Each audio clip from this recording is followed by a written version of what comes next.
Hi, everyone. We are so excited to see you all. And we are excited to get started talking about inclusively designed OER resources to promote racial equity and social justice. I am going to start sharing my screen shortly, so just bear with me one second. All right. Okay.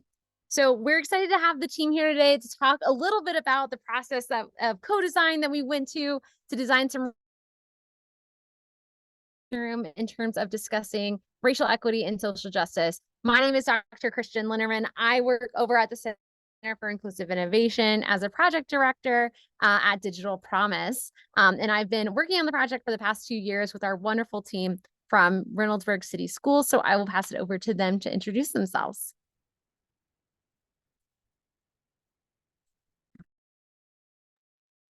Hello, everyone. Good evening. My name is Schyvonne Ross. I'm an assistant principal with Reynoldsburg City Schools, working at Reynoldsburg High School. I have been in the district for 8 years. I'm glad you're here this evening. Hello, everyone. I'm Lisa Floyd-Jefferson. I'm a deeper learning specialist with Reynoldsburg City Schools. I was also a co-lead on this project. This is my 32nd year in education and my 13th year in the district. I'd like to welcome you all, and I hope you enjoy what we have to share with you. Hi, everybody. I'm Dr. Alexandra Merritt-Johnson. I actually work for Digital Promise in the Center for Inclusive Innovation. Along with Kristian, I've been able to be part of this project for the last 2 years. And so we're really excited to be able to share with you today. So thank you for joining us for this session. Awesome. And I'm seeing folks jump in the chat. We'd love to hear from you. Who are you? Where are you from? What is your role? Drop it in the chat so we can say hello.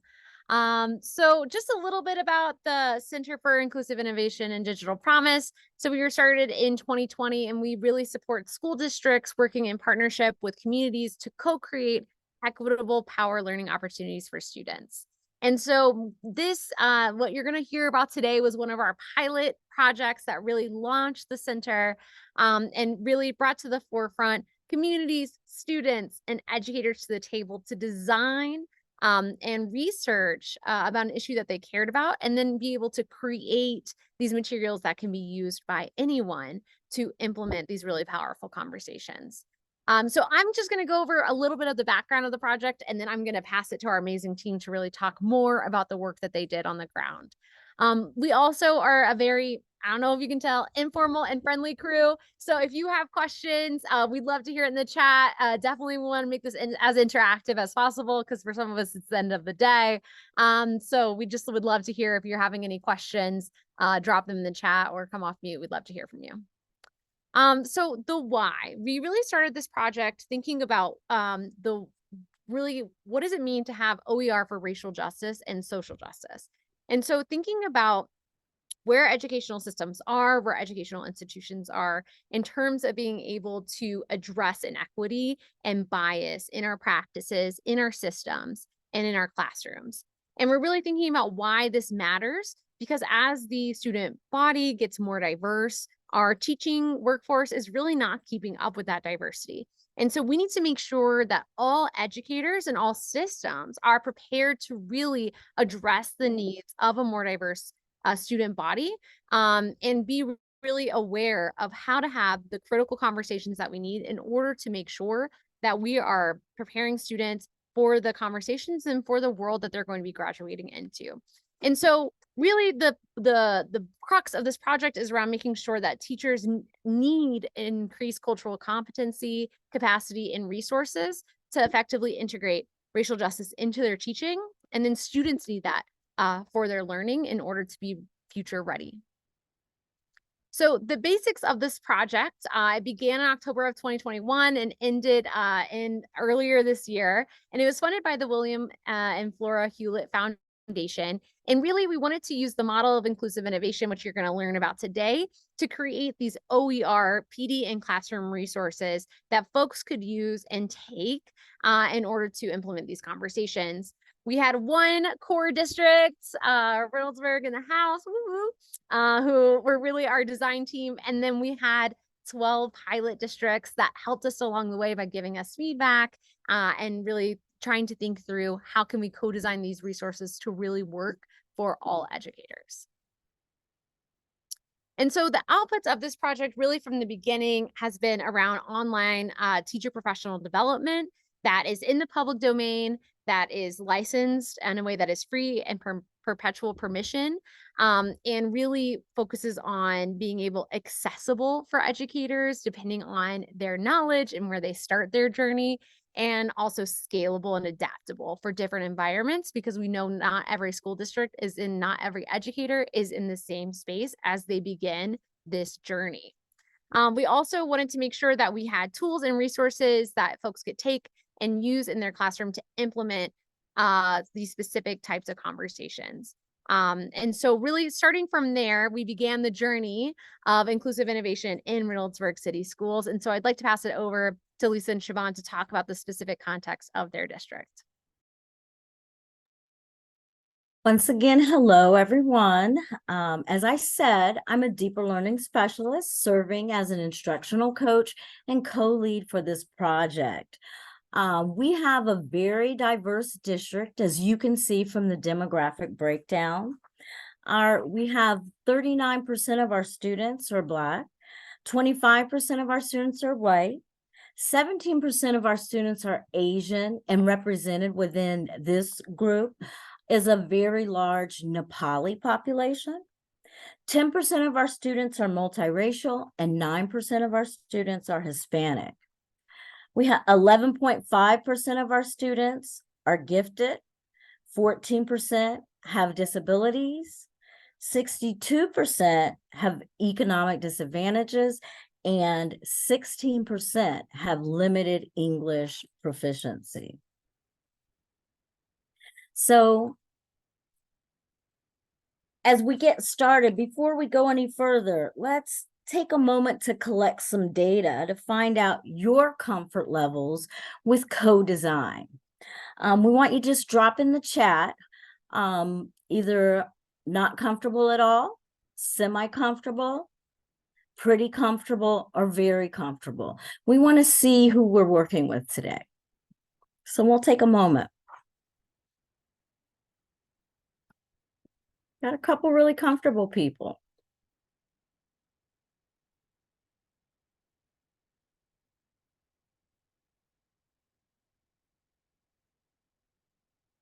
Okay. Couple people semi-comfortable. I see a 2.5 there, right in between. And I think what we're seeing, I don't see very many ones. And I think that's kind of a result of people really trying to work on it. I think that's a change, a result of the times. Great. We give it another 30 seconds. Oh, we're ready. Okay. All right, so I'll go ahead and tell you a little bit about the inclusive innovation process that we used in this project to develop these OER. So the Center for Inclusive Innovation employs an equity-centered phase model for research and development in collaboration with districts and communities. And so at a high level, it involves first assessing the readiness of the given team for the work ahead, then moving into building trusting relationships among teams, establishing a shared commitment to the work, researching the identified challenge, co-designing a solution, implementing and refining the solution, and then finally sustaining and or scaling the solution. And so for the Reynoldsburg team, whose co-leads that you're hearing from primarily today, they went through this inclusive innovation process to address that large challenge of whether and how teachers and students should or could engage in racial and social justice discourse.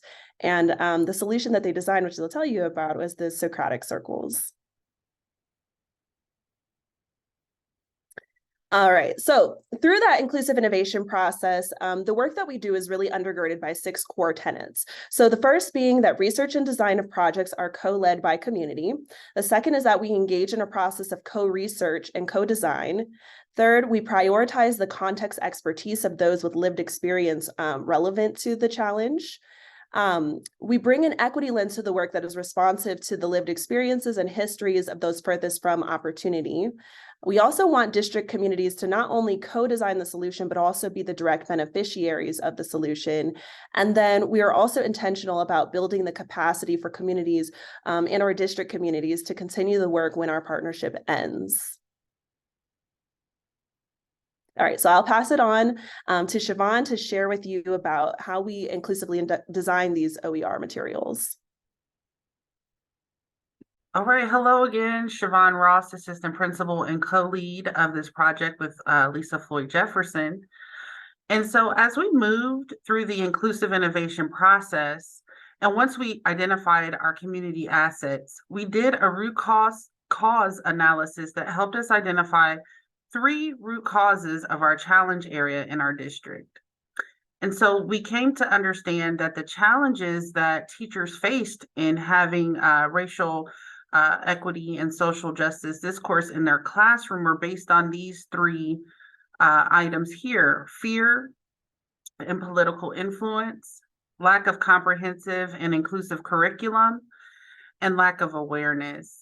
And the sticky notes that you see on this Jamboard actually came directly from our teacher participants. So I'm going to take some time to read these because I feel like they're important to the work that we did. Under fear and political influence, teachers stated lack of support from administrators in the district. When is the time to have these conversations? How will I know I will be supported? Lack of relationships between teachers, families, and community. Need someone who can relate to in order to feel safe in starting these conversations. Under the root cause of lack of comprehensive and inclusive curriculum, no time or flexibility in the scope and sequences. People making decisions about resources don't know the needs or the reality on the ground and don't have the lived experiences of BIPOC students and communities. No systemic approach to having deeper racial equity conversations. And under lack of awareness, lack of ongoing, intentional, and in-depth professional development that gets deeper on issues of racial equity. A few districts are taking a system-wide approach to addressing teachers' lack of awareness and providing recommendations on how to handle scenarios in the classroom. So this was our why, really, the foundation of our work, the root causes that we identified. And so from there, we came up with personas to identify the types of teachers in our district that struggle with the challenge area and could benefit from a targeted solution. So we have teachers that are kind of like a Bob or a Brenda. Again, these are the personas that we identified and created. A Bob or a Brenda would be, I am a subject matter expert and I follow the curriculum given. I see and treat all kids the same. I don't feel like it is my job to discuss race and wouldn't feel comfortable based on my relationships with parents. I need support from my administrators, training, and tools if I'm going to talk about these issues. A Hope or a Nick would be someone that is as follows. I'm a compassionate teacher who believes that teaching is a way toward peace. I make mistakes in talking about race and racism, but I have the support to keep trying. I encourage my colleagues to try to address hard issues. I need opportunities to network with others who are doing this work. Before we go on, can you just talk about who informed these user personas? Like who was at the table when we were talking about these? Sure, thank you, Kristian. So when we developed the teacher personas, we had obviously teachers at the table. We had students at the table, administrators from our district. We had people from our community, business owners. We had city council representation. We also had city government representation. We had representation from our local police department. I believe I stated business owners. So we had community partners that worked closely with the school. And we also had our student voices were absolutely important throughout all of this work. Thank you. I'd like to add that we had a parent at the table. Yes. And we included parents in our focus groups to collect the data to develop the personas. Thank you, Lisa. All right, so moving on to our priority problem and outcomes. Excuse me. We analyzed the focus group data and used the information to develop problem statements that we felt captured the priority problem underlining our challenge area. We also developed 3 outcomes that we would like a solution addressing the challenge area to meet. So our priority problem statement that we collectively came together and identified and developed was teachers need training with techniques to help create a safer environment and guidelines of how administrators will support teachers and handle complaints through official channels to get out of the loop of fear. And that kind of goes back to our root causes. The outcomes that we desired from this work were, number 1, teachers will feel more empowered to facilitate discussions of race and racism and create a mutual understanding of the importance of DEI because they are supported by communities, families, district, and building administration. Number 2, teachers will know how to understand students and take on different points of view. And lastly, number 3, teachers will develop classroom cultures and support maturity and civility in both planned and unplanned conversations about equity.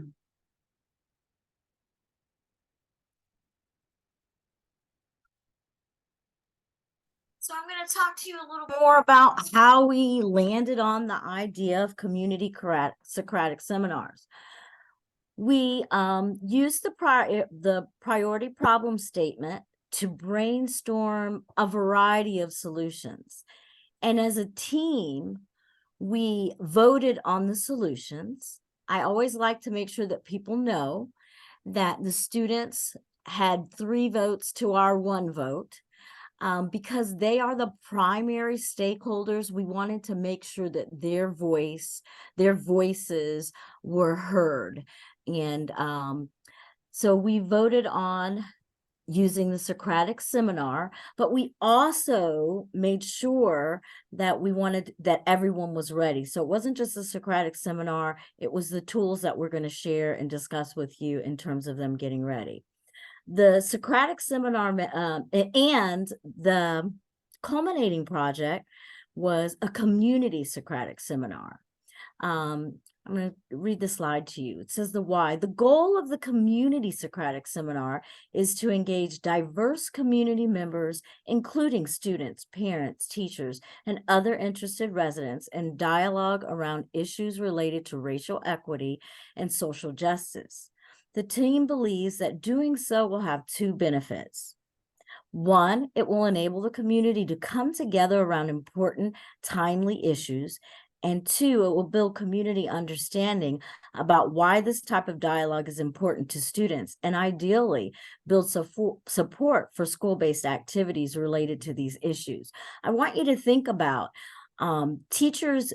Not only do they need to be prepared to have these conversations just to advance the concepts of racial equity and social justice, but sometimes we need to process and discuss what went on in our world the day before or the week before or what's currently going on. So it's really important that we prepare teachers, students, and the community to have these conversations peacefully. And, to build a common understanding is what we're really looking for.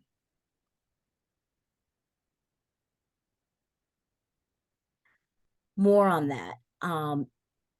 Before we can have these seminars, we decided we really needed a toolkit. And in our toolkit, we have resources for teachers and students to conduct Socratic seminars on issues related to racial equity and social justice. That's a curriculum planning template, rules, tips for conducting the seminars, potential questions, reflections, and resources around which to center the discussion. We had resources to build student capacity to help co-organize and co-facilitate community Socratic seminars. Guides to facilitating conversations on challenging topics and scenarios that allow the students to practice facilitation. Lastly, resources for teachers, students, and community members to conduct Socratic seminars. For example, an overview of the event, a planning template, a guide for choosing, vetting potential participants, a sample invitation and promotional resources, rules and tips for participating in Socratic seminars. So everything that the teachers, the students, and the community need to be prepared to have these conversations.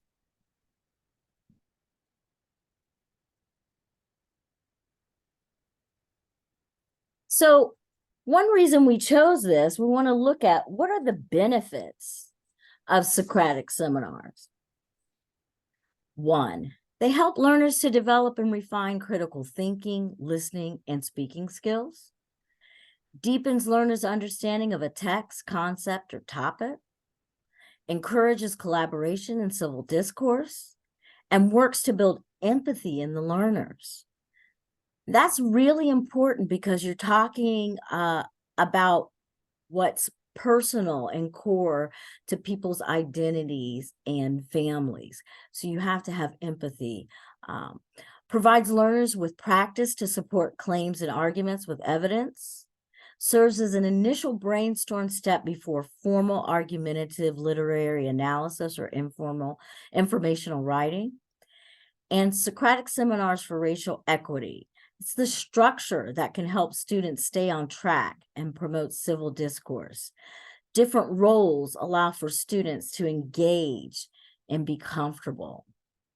So in addition to the practical skills that students gained, we believe that this method can structure the conversation to make sure that we get these benefits.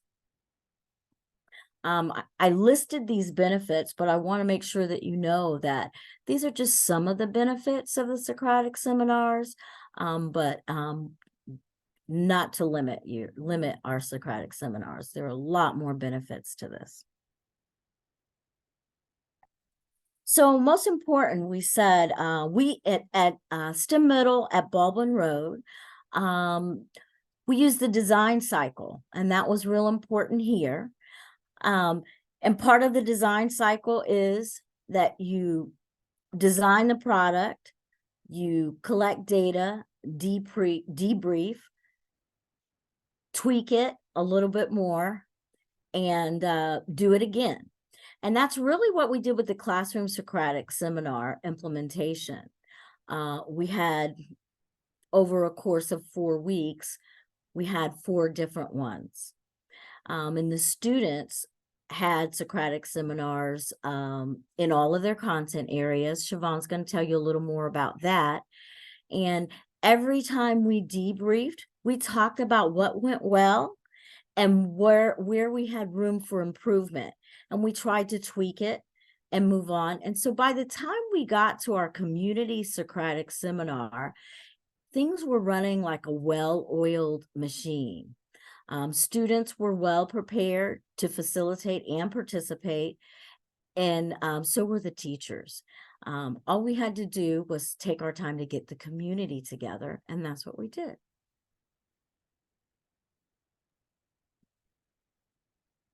All right, so when we were designing our solution to have these conversations in the classroom, we kind of got to a place where we knew we wanted to do the Socratic seminars, but we said, hold up, wait a minute. We can't just expect teachers to do a Socratic seminar. Seems easy enough, but we want to make sure that they're prepared. We want to remove all the barriers so teachers can go in with confidence and facilitate these conversations. So through this process, we also, again, realized we need to have some professional development for our teachers. So we needed to begin with a common understanding of race and racism, and an understanding of their historical impacts on society and education that are still impacting us today. Teach Diverse Lit drafted 5 professional development modules on these topics. Co-leads and teachers were able to work through these modules, and we provided editing and feedback to Teach Diverse Lit. The purpose of these modules is to prepare teachers for planned and unplanned conversations on racial equity and social justice, and to reduce anxiety and fear around having these conversations.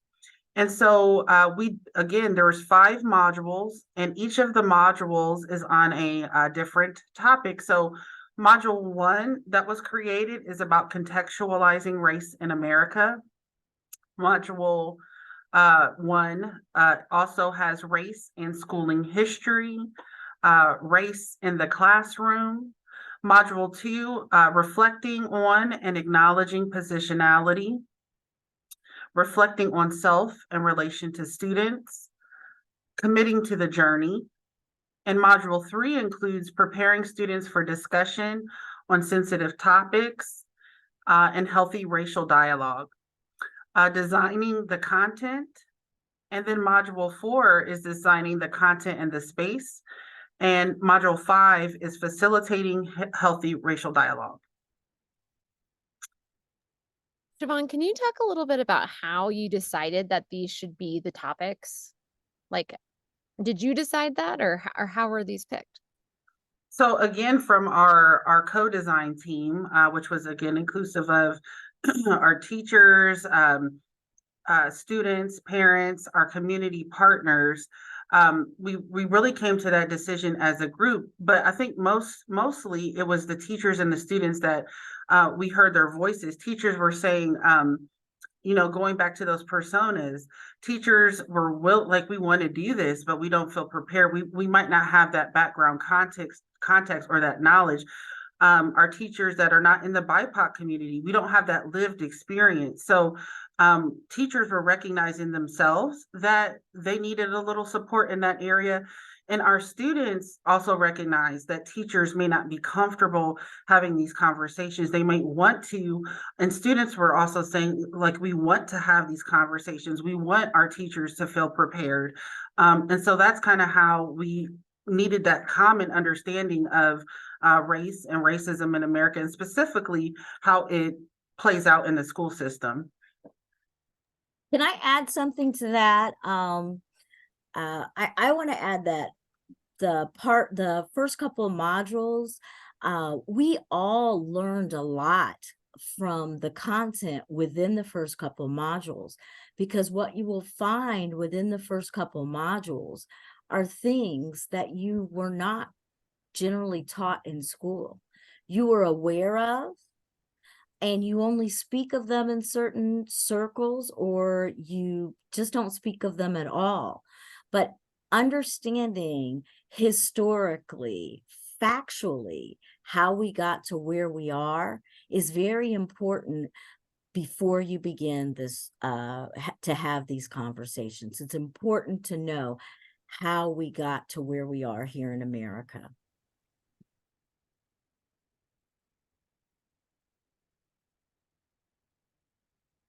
Okay.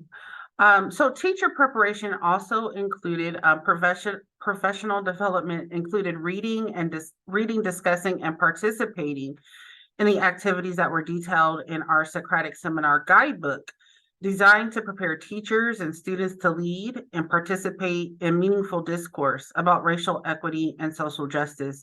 So the 2 main pieces of professional development that were created are the modules and our Socratic Seminar Guidebook. Teach Diverse Lit created our Socratic Seminar Guidebook, a how-to guide for teachers on the effective implementation of Socratic seminars. These are the instructions for teachers, which we all felt was very important part of the process to produce our desired result, which is an effective Socratic seminar.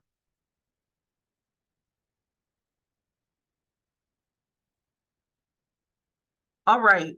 So how did Socratic circles look in each content area? So We did this, we implemented Socratic circles across all the core content areas, and even some what you would consider elective areas. And so the quotes that you see here today, and some of them are quotes and some are just descriptions of what occurred, are what we actually did and what the circles were surrounded by, the information contained in the lesson. So in humanities, students compared and contrasted I Hear America Singing by Walt Whitman and I Too by Langston Hughes. In African American literature, students read articles about the pros and cons of removing Confederate monuments. In science, students compared and contrasted tables, charts, and graphs related to race and gender in STEM careers. In math, students interpreted graphs illustrating race and gender inequities in education, net worth, and employment.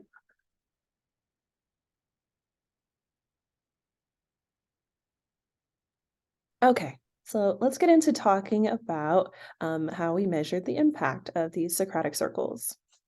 So in terms of measuring the impact of the Socratic circles, the team collectively defined 3 outcomes they wished to see their solution achieve. The first was that they wanted teachers to feel more empowered to facilitate discussions of race and racism and create mutual understanding of the importance of DEI because they are supported. The second was that they wanted teachers to know how to understand students and take on different points of view.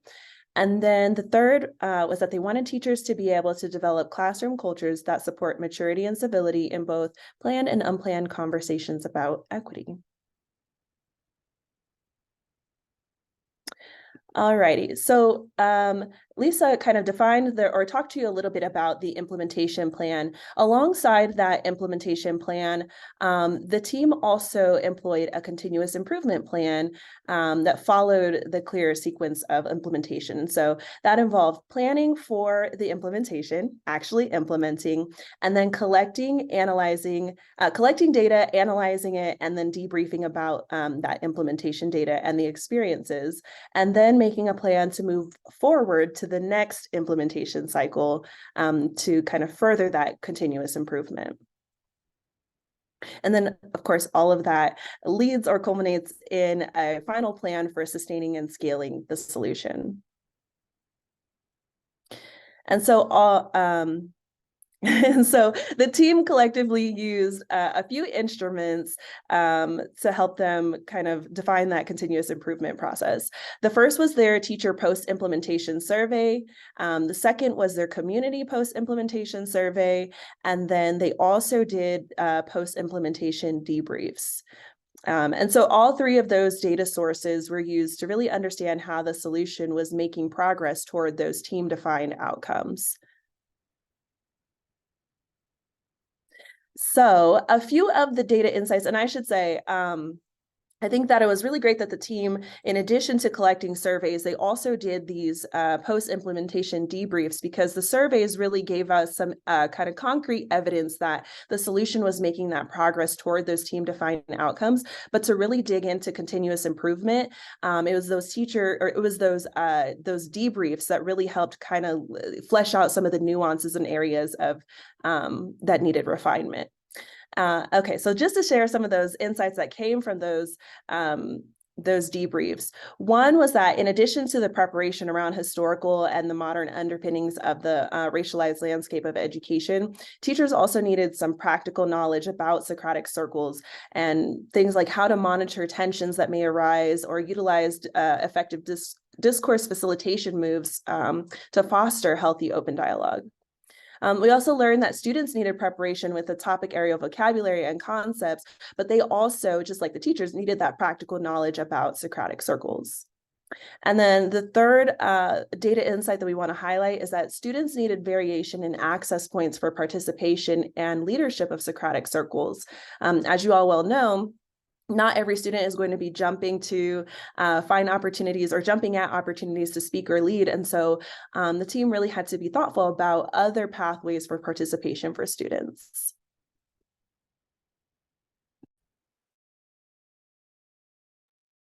Okay, so what you're looking at now is the preparation for the community Socratic seminar. And you can see at the table, we have teachers, students, parents, community members. I don't know if Schyvonne mentioned earlier, we had the mayor, we had city council members, we had our district DEI coordinator. Of course, we had someone from Digital Promise, and it turned out to be really good. But what you're seeing here is we talked about the teachers getting prepared, and then the students getting prepared and going through several classroom Socratic seminars. So we took this time at the day of the community Socratic seminar to give the community members that were invited and interested in participating a chance to prepare themselves to engage in the conversation. And here they were looking at a packet of data that highlighted Reynoldsburg demographics. And they had an opportunity to write down questions that provoked curiosity for them. The quote that you see here is from a 9th grade student, and the 9th grade student was a part of the project from the design part, and now here the student got to participate and see their project come to fruition. And they said the project felt empowering to be able to contribute to ensuring that there was a sense of diversity in the community mattered. To be able to develop ideas together and to see our ideas come to light was really cool.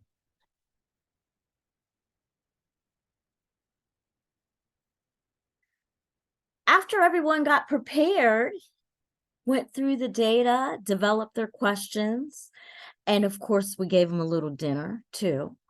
And they had their questions in writing. We put the questions in a basket and they joined the circle.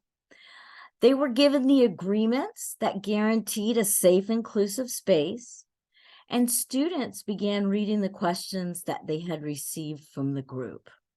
They jumped right in and began facilitating. The group engaged in critical discourse, discussing each question through the lens of racial equity and social justice. The teacher you see standing there is actually the math teacher that was involved in the process. I'm a math teacher, so I'm really proud about that. Being able to talk about how we design our discussions in the classrooms and community was really special. The biggest solution is getting teachers to feel comfortable having these discussions in the classroom. And the math teacher that you see there was one of the ones that was the most unsure in the beginning, but really began to ease into it. Not just by participating in the circles in her classroom, but by observing the ones in the other classrooms before she engaged in the ones in her classroom.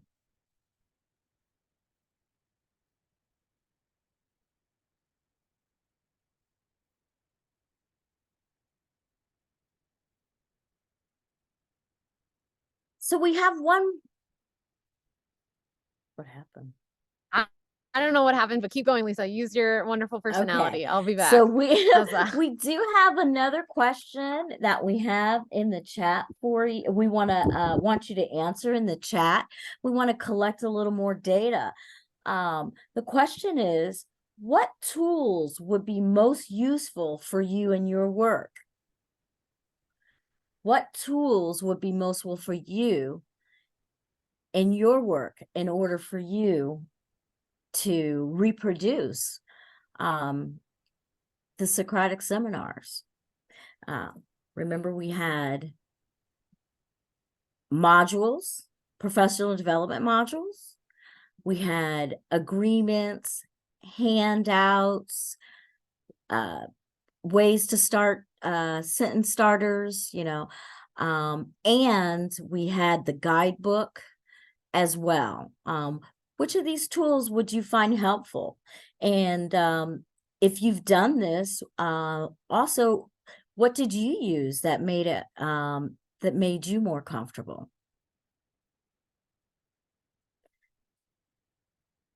I see someone said going through those modules sounds like it would be really helpful. It really is, because there's a lot to learn. There's a lot that we did not learn in school. Professional development modules would be great.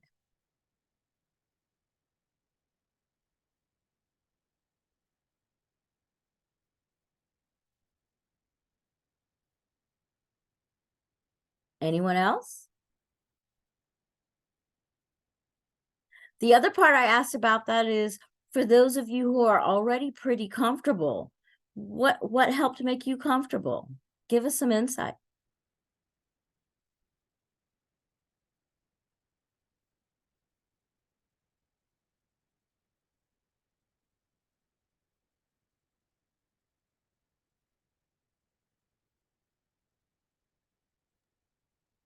I know for me as an educator, definitely one thing that made me feel comfortable was having the resources and then also having a team to implement it with. And I think that's what's so powerful about the model that y'all went through is not only do we have the resources, but we also have the conversation that can happen to make sure that everyone's moving along in the journey. And so the modules, which yes, the modules are not available currently, but they will be, we promise. And we can definitely make sure that you have access to them once they are posted live. They are not live yet.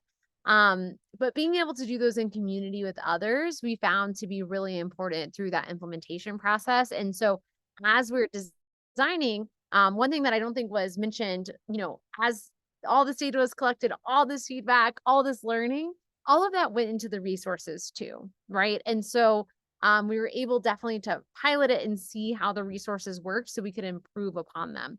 So in the modules, we definitely, highlight where sections are really good to do together and where sections are totally fine to do asynchronously. And that's a really powerful part of this work, that it can't be done in silos. It should be done, in community with others as we're learning. And so that's definitely something from my personal experience that really resonated with me as we were going through this. I see someone added in the chat administrative support and the modules. I think administrative support was highly important. As we mentioned earlier, Schyvonne was actually the assistant principal in the building when we went through this. So there, she was a committed team member from start to finish, which definitely made the teachers feel comfortable that this was something that they needed to be doing and not something that they need to fear doing. I honestly think that was important. The other thing that was very important in terms of administrative support is, in our district, we have competencies that are outlined as portrait of a graduate, but we also have competencies outlined that are a part of portrait of an educator. And one of our competencies is that our educators will be culturally and globally aware. And so being culturally and globally aware doesn't come from just saying our teachers are going to be culturally and globally aware. That is something that also has to be professionally developed and supported. I think that was mentioned by teachers and focus group members, that as something that kind of gave them the green light and made them feel comfortable in that this is something that the district really wanted and needed us to engage in. Thank you for mentioning that.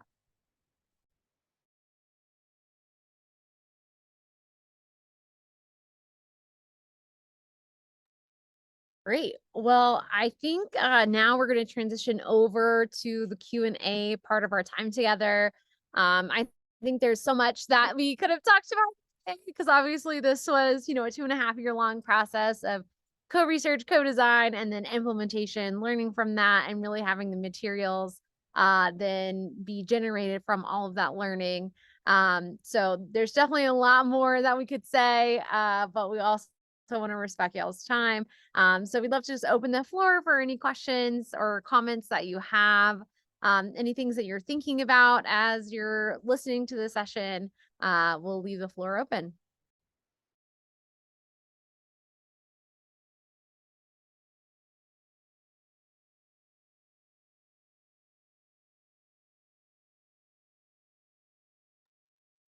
I'll go ahead and jump in. Can you hear me okay?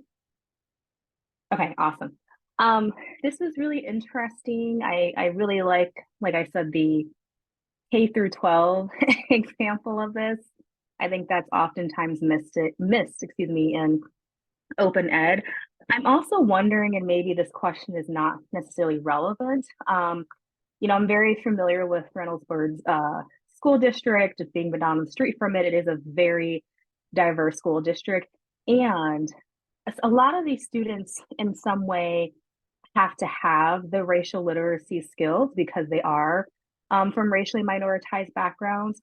So I am wondering, what does this look like at a predominantly white institution where we need things like this? If there's this notion that people of color have to be the ones to teach about race, the ones who have to be racially literate. But I think it is just as important, if not more important, for this type of stuff to happen, or this type of process to happen at predominantly white institutions, particularly at the K through 12 level. So I don't know if any of you all can speak to that in terms of your opinions on that. Have you seen examples? Not to take away from what's happening at Reynoldsburg, I think that is amazing.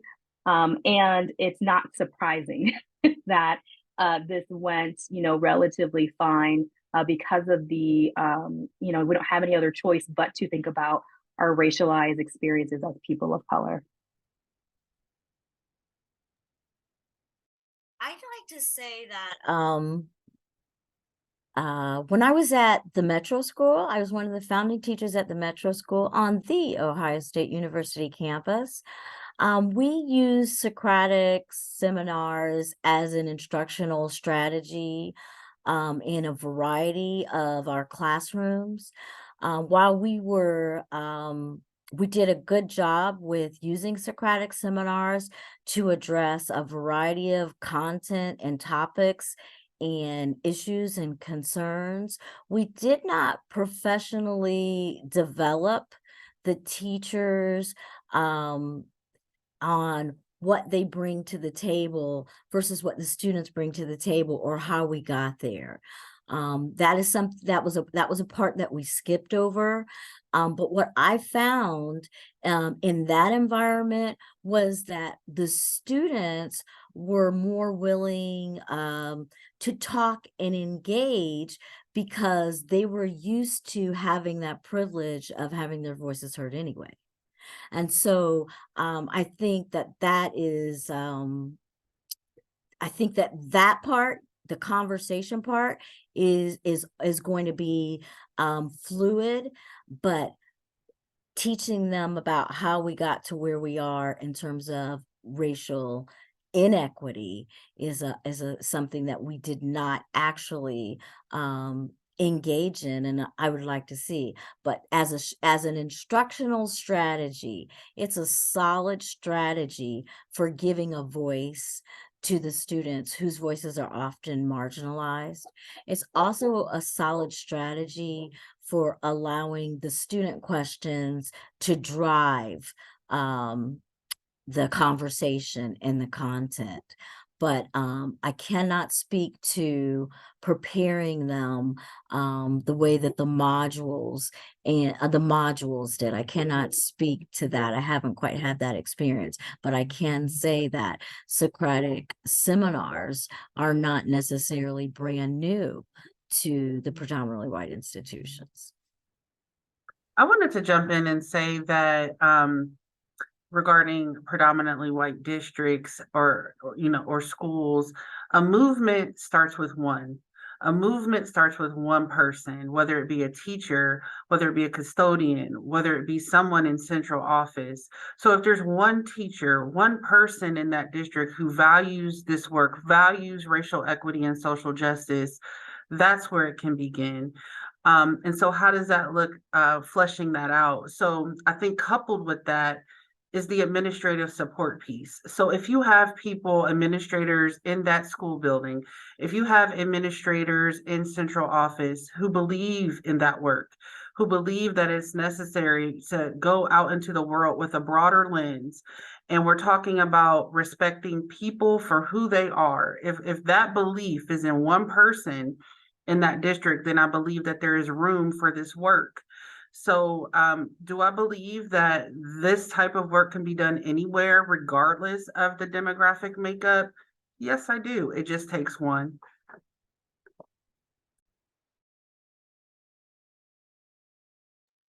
Thank you. Yes, no problem, Jasmine. Thank you for Thank your you for question. asking. Thank you for asking.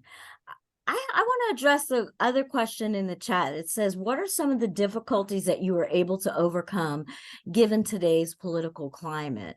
What are some of the strategies you employed? And I want to talk to, let's say, a year before we began in our district. Our district had, what is it called? Drafted a resolution, had acknowledged that racism exists and that they are not for that they are against that. Those conversations were being had at the board meetings, at the school board meetings, and even at the union meetings. These conversations were being had. Of course, these conversations were being had all over the country.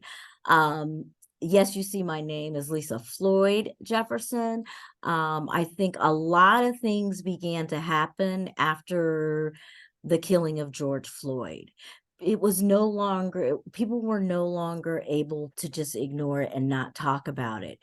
Students and teachers alike have to process these things as they happen in society, on the news, on the television, maybe even in their own yards. Because even here in Columbus, we had minorities that were killed by police officers, or there were questions about some of the things that were happening here. And it's not okay to just come to school, act like nothing happened, and just start talking about the Pythagorean theorem.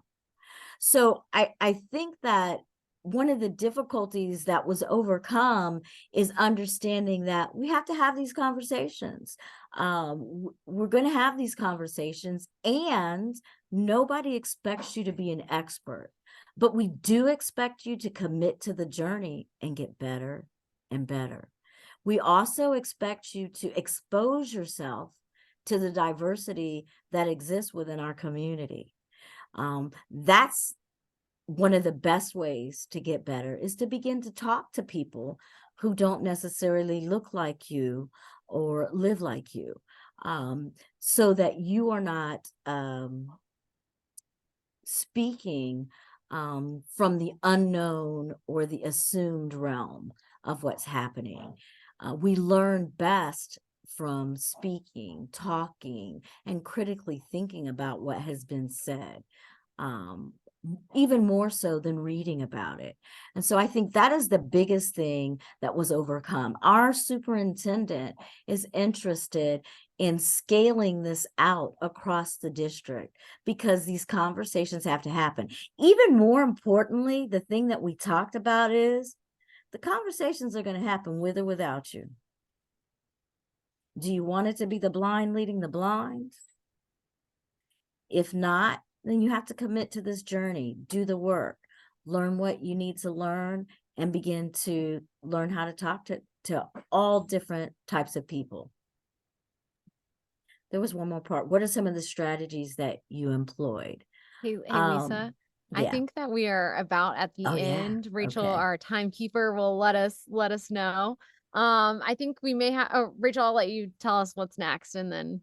Yeah, we are out of time right now, so I'm going to conclude the session, but the presenters and the attendees are welcome to stay after to continue the discussion. Yes. So if you want to leave with Lisa's amazing